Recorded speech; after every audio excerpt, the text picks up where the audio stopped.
विद्यार्थियों, न्यून तापों के उत्पादन और उसके अनुप्रयोग में आज हम देखने जा रहे हैं द्रव हीलियम क्या है, उसका क्या विशेषता है कि हम उसको स्टडी कर रहे हैं, उसका प्रावस्था आरेख क्या है और उसके असामान्य गुण क्या हैं जिसके कारण द्रव हीलियम एक विशेष लिक्विड हो जाता है। अब द्रव हीलियम को हम क्या कहते हैं कि एक असामान्य गुणों वाला पदार्थ है। सभी गैसों को जब हमने लिक्विफाई करने की कोशिश की शीतलन करके, तब सबसे अंत में हीलियम को हम द्रवित कर पाए हैं, लिक्विफाई कर पाए हैं। क्यों? क्योंकि इसका जो क्रांतिक ताप है वो बहुत कम है और वो है 5.2 केल्विन। और क्रांतिक ताप हमने वो देखा था कि वो ताप है जिसके बाद गैस को लिक्विफाई नहीं किया जा सकता है। यानी कि हम ये कहें कि इस क्रांतिक ताप के बाद द्रव अवस्था और वाष्प अवस्था के बीच की सीमा रेखा समाप्त हो जाती है और गैस एक ही फेज में एग्जिस्ट करता है, जिसे हम कहते हैं आपके पास फ्लूइड फेज। तो इस गैस का क्रांतिक ताप बहुत कम है, जो कि 5.2 केल्विन है। और गैस का जो सामान्य दाब पर क्वथनांक है वो भी बहुत कम है, 4.2 केल्विन है। और यहाँ पर हम ये भी पाते हैं कि द्रव हीलियम का सामान्य दाब पर कोई हिमांक नहीं होता, यानी सामान्य दाब पर द्रव हीलियम को ठोस अवस्था में नहीं बदला जा सकता। और अगर 0.013 न्यून दाब हम कर दें तो जो ताप है वो 0.82 केल्विन हो जाता है। लेकिन तब भी, यानी ताप इतना कम हो जाने के बावजूद भी जो हीलियम है वो ठोस अवस्था में नहीं बदलती है, ऐसा वैज्ञानिक ऑन्स ने पता लगाया। जबकि हम ये अच्छे से जानते हैं कि सामान्य जो गैसें होती हैं उनको एटमॉस्फेरिक प्रेशर पर हम जब करते हैं तो वो 0 डिग्री सेल्सियस पर ही सामान्यतः अगर हम ये देखें तो वो 0 डिग्री सेल्सियस पर ही ठोस अवस्था में बदल जाती हैं। और 0 केल्विन ताप आते आते तो वो निश्चित रूप से ठोस अवस्था में बदल ही जाती हैं, क्योंकि उस समय जो टेम्परेचर है वो -273 डिग्री सेल्सियस हो जाता है।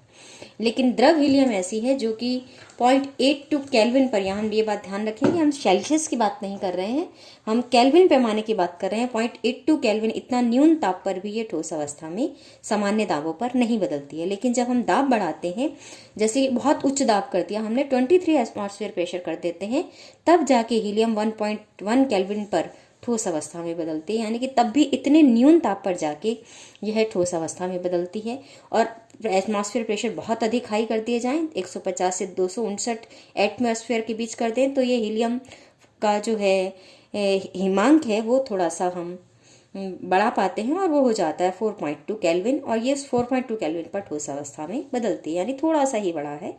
और 5800 एटमॉस्फेयर प्रेशर, जो कि बहुत ज़्यादा होता है, इतने एटमॉस्फेयर प्रेशर पर भी हम इसे केवल 42 डिग्री केल्विन तक ही ला पाए हैं। 42 केल्विन तक लाकर इसको ठोस अवस्था में बदला जा सकता है, यानी तब भी इसका हिमांक बिंदु हम बहुत अधिक नहीं बढ़ा पाए हैं, बहुत अधिक प्रेशर बढ़ाने के बावजूद। तो इसका मतलब जो हीलियम है वो एक विशिष्ट पदार्थ हो गया हमारे लिए।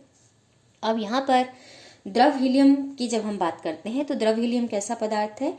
ठोस हीलियम की भांति द्रव हीलियम भी कैसा है? रंगहीन, पारदर्शी और सुवाष्प, यानी वॉलेटाइल हो सकती है, ऐसा ठोस है, ऐसा पदार्थ है। और इसका घनत्व बहुत ही कम होता है और ये पाया गया है 0.124 ग्राम पर सीसी, सेंटीमीटर क्यूब। अब एक और विशेषता पाई गई कि हीलियम का कोई त्रिक बिंदु नहीं होता। ट्रिपल पॉइंट हमने देखा था, वो बिंदु होता है जहां पर पदार्थ की तीनों अवस्थाएं, ठोस, द्रव और गैस, तीनों अवस्थाएं साम्य अवस्था में होती हैं। लेकिन हीलियम के लिए हमें कोई त्रिक बिंदु नहीं मिला है। और एक और विशेष बिंदु हमें क्या मिला कि एक विशिष्ट ताप से कम ताप पर द्रव हीलियम की शांतता इतनी कम हो जाती है कि वो सुपर फ्लूइड की भांति व्यवहार करता है। सुपर फ्लूइड का मतलब ऐसा द्रव जिसे बहने में कोई भी शान बल अनुभव नहीं होता, कोई भी प्रतिरोध उसके बहने में नहीं आता है। अब यहाँ पर हम देखें तो ओवरऑल हीलियम क्या है? एक विशेष लक्षण गुणों वाला असामान्य पदार्थ है। अब इसकी मैं फेज कर्व डायग्राम अगर मैं देखूं, इसका फेज कर्व देखूं, तो फेज कर्व हम पी और टी के बीच खींचते हैं, हमें ये पता है। तो हम इसके जब ठोस, लिक्विड और गैसियस स्टेट के लिए जब हम इसका कर्व खींचने जाते हैं तो मुझे 2 वक्र मिलते हैं। एक वक्र हो गया मेरा ठोस और लिक्विड के बीच, यानी कि गलन वक्र, और दूसरा वक्र मेरे लिए हो जाता है लिक्विड और गैस वाष्प के बीच, इसकी वेपर के बीच, और वो कहलाता है वेपर प्रेशर कर्व। अब यहाँ अगर हम देखें तो दोनों ही कर्व में मेरे को एक पॉइंट ऐसा मिल रहा है, दोनों ही कर्व में, जहां पर कि स्लोप इस कर्व का बदल रहा है। और जब मैं इन दोनों बिंदुओं को मिलाती हूँ तो ये जो लाइन है वो कहलाती है लैम्डा लाइन। और ये जो पॉइंट है संतृप्त वाष्प कर्व पर जहाँ पर इसका स्लोप बदल रहा है ये कहलाता है आपके पास लैम्डा पॉइंट। तो और लैम्डा पॉइंट कहाँ है? 2.19 केल्विन के आसपास है। ये क्रिटिकल पॉइंट हमने दिखाया है 5.2 केल्विन के आसपास है। और कितने प्रेशर पर है ये? 2.26 एटमॉस्फेयर प्रेशर पर है। तो यहाँ पर हम ये पाते हैं कि ये लिक्विड और सॉलिड के बीच जो ये हमारा पॉइंट ऑफ जहाँ बदला है हमारा कर्व का इंक्लिनेशन, जहाँ इसका स्लोप बदला है वो है 30 एटमॉस्फेयर प्रेशर। और यहाँ पर ही हम इसको किस टेम्परेचर पर ला चुके हैं तब तक? 1.75 केल्विन टेम्परेचर पर। तो गलन वक्र के एक तरफ सॉलिड है, हीलियम है, गलन वक्र के दूसरी तरफ लिक्विड हीलियम है। यहाँ संतृप्त वाष्प के एक तरफ लिक्विड हीलियम है और दूसरी तरफ वाष्प हीलियम है।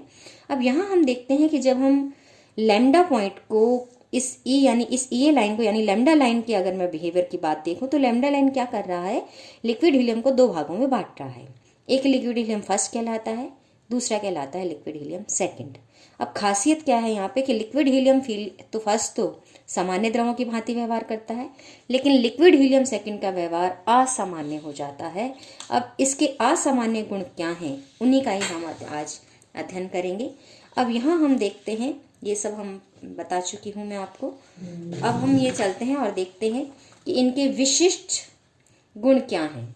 तो एक चीज़ हमने यहाँ इस वक्र में देख ली है कि ये दोनों वक्र अलग अलग हैं, कहीं पे भी नहीं मिल रहे हैं, इसलिए हीलियम का कोई ट्रिपल पॉइंट नहीं है। ये यहाँ से भी हमें देखने को मिल रहा है, यानी ऐसा कोई बिंदु नहीं है जहाँ पे सॉलिड, लिक्विड और जो वेपर है वो तीनों साम्यावस्था में हो। लिक्विड हीलियम के लिए ऐसा हमें कहीं भी नहीं देखने को मिल रहा है। इस दोनों कर्व क्या हैं? दोनों अलग अलग हैं।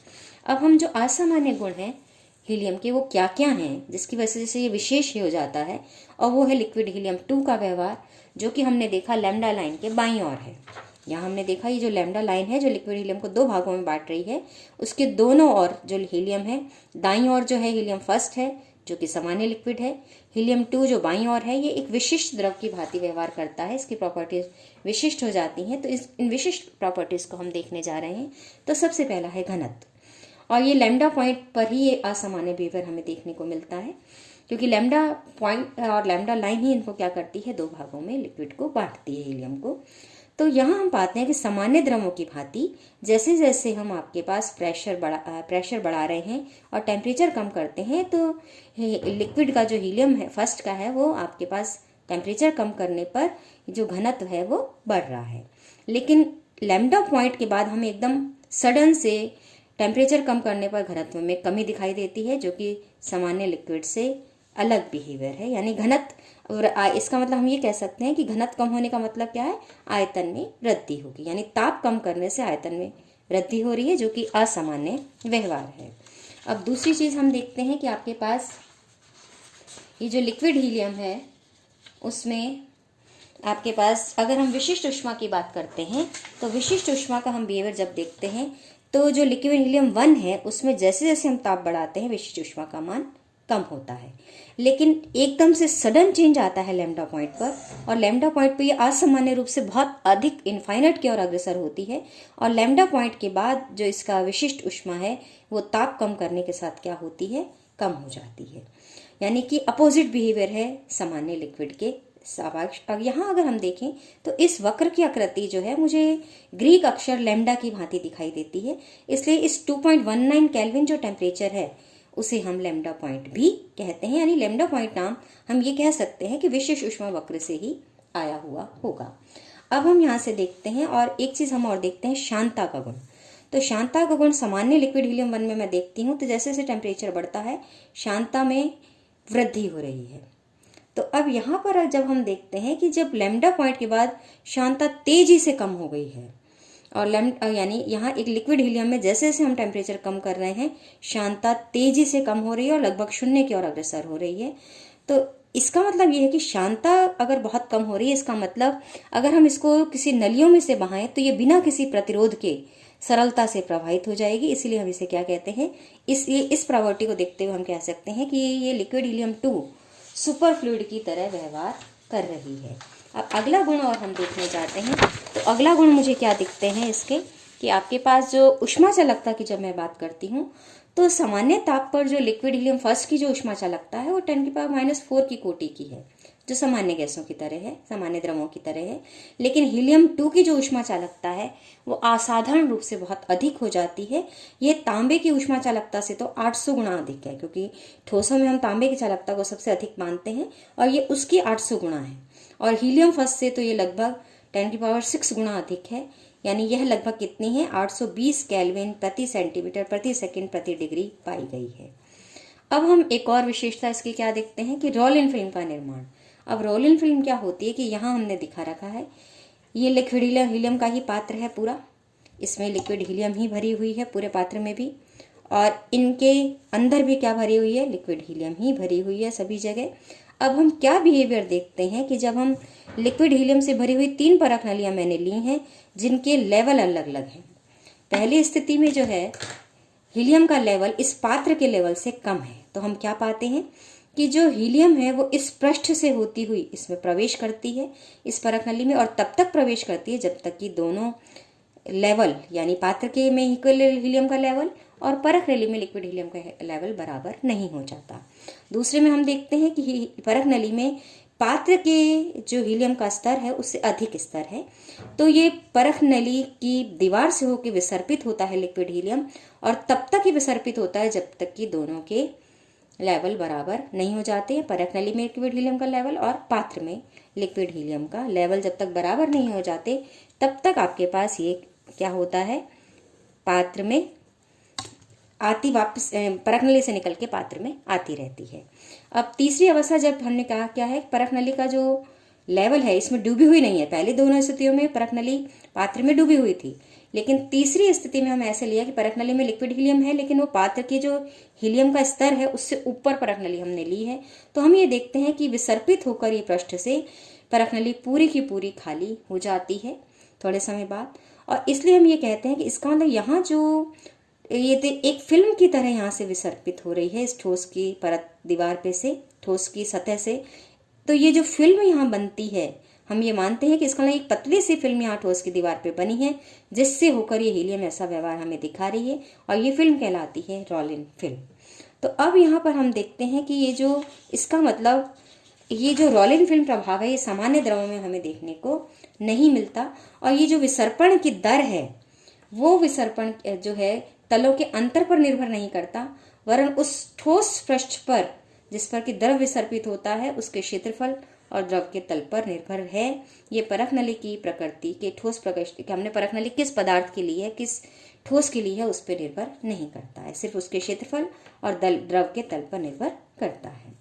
अब एक और विशेष प्रभाव हमें हीलियम में देखने को मिलता है, वो कहलाता है फवारा, फाउंटेन इफेक्ट। अब ये फाउंटेन कैसे बनता है कि हमने क्या किया, एक यू आकार की नली ली है, इसमें नीचे जो है इसका ऊपरी सिरा तो हमने केश नली की तरह लिया है इस कांच की नली का, लेकिन इसका निचली सिरा थोड़ा सा चौड़ा लिया है जिसमें हमने एमरी पाउडर भर दिया है, और इस परख नली को, इस यू आकार की जो नली है इसको हमने क्या किया, इस द्रव हीलियम से भरे पात्र में रख दिया है।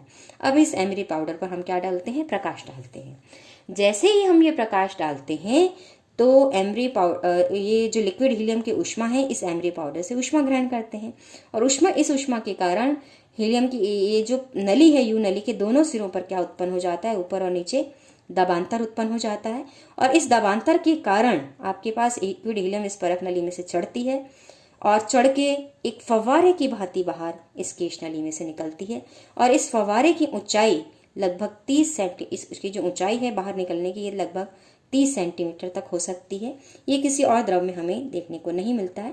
ऐसा माना जाता है वैज्ञानिकों के द्वारा कि इसका मतलब इस केश नली में से इस दाबांतर के कारण जो सुपर फ्लूइड प्रवृत्ति है इसकी लिक्विड हीलियम की, वो सुपर फ्लूइड हीलियम बहुत तेजी से चढ़ता है और फव्वारे की भांति बाहर निकलता है। चूंकि ये प्रभाव प्रकाश के कारण उत्पन्न हुआ है इसलिए ये मैकेनिकल कैलोरिक इफेक्ट भी कहलाता है। इस प्रकार हम ये देखते हैं जो लिक्विड हीलियम का जो व्यवहार है वो बिल्कुल ही सामान्य द्रवों से बिल्कुल विचित्र है। लिक्विड हीलियम सेकंड का व्यवहार जो है बिल्कुल सामान्य द्रवों से बिल्कुल विपरीत है, और इसके व्यवहार को समझने के लिए बहुत सारे मॉडल दिए गए, जिसमें से सबसे प्रमुख है टीजर्स का 2 फ्लूइड मॉडल, जिसमें हम कहते हैं कि लिक्विड हीलियम 2 द्रवों से मिलकर बनी है, एक सुपरफ्लूइड लिक्विड, नॉर्मल सुपरफ्लूइड के कुछ एटम्स हैं उसमें और कुछ एटम्स नॉर्मल लिक्विड के हैं। तो जो भी ये विशिष्ट प्रभाव होते हैं वो सुपरफ्लूइड नेचर के कारण, सुपरफ्लूइड प्रवृत्ति के कारण हमें देखने को मिलते हैं। और अब अगली बार हम देखेंगे नर्नेस्ट हीट थ्योरम। धन्यवाद।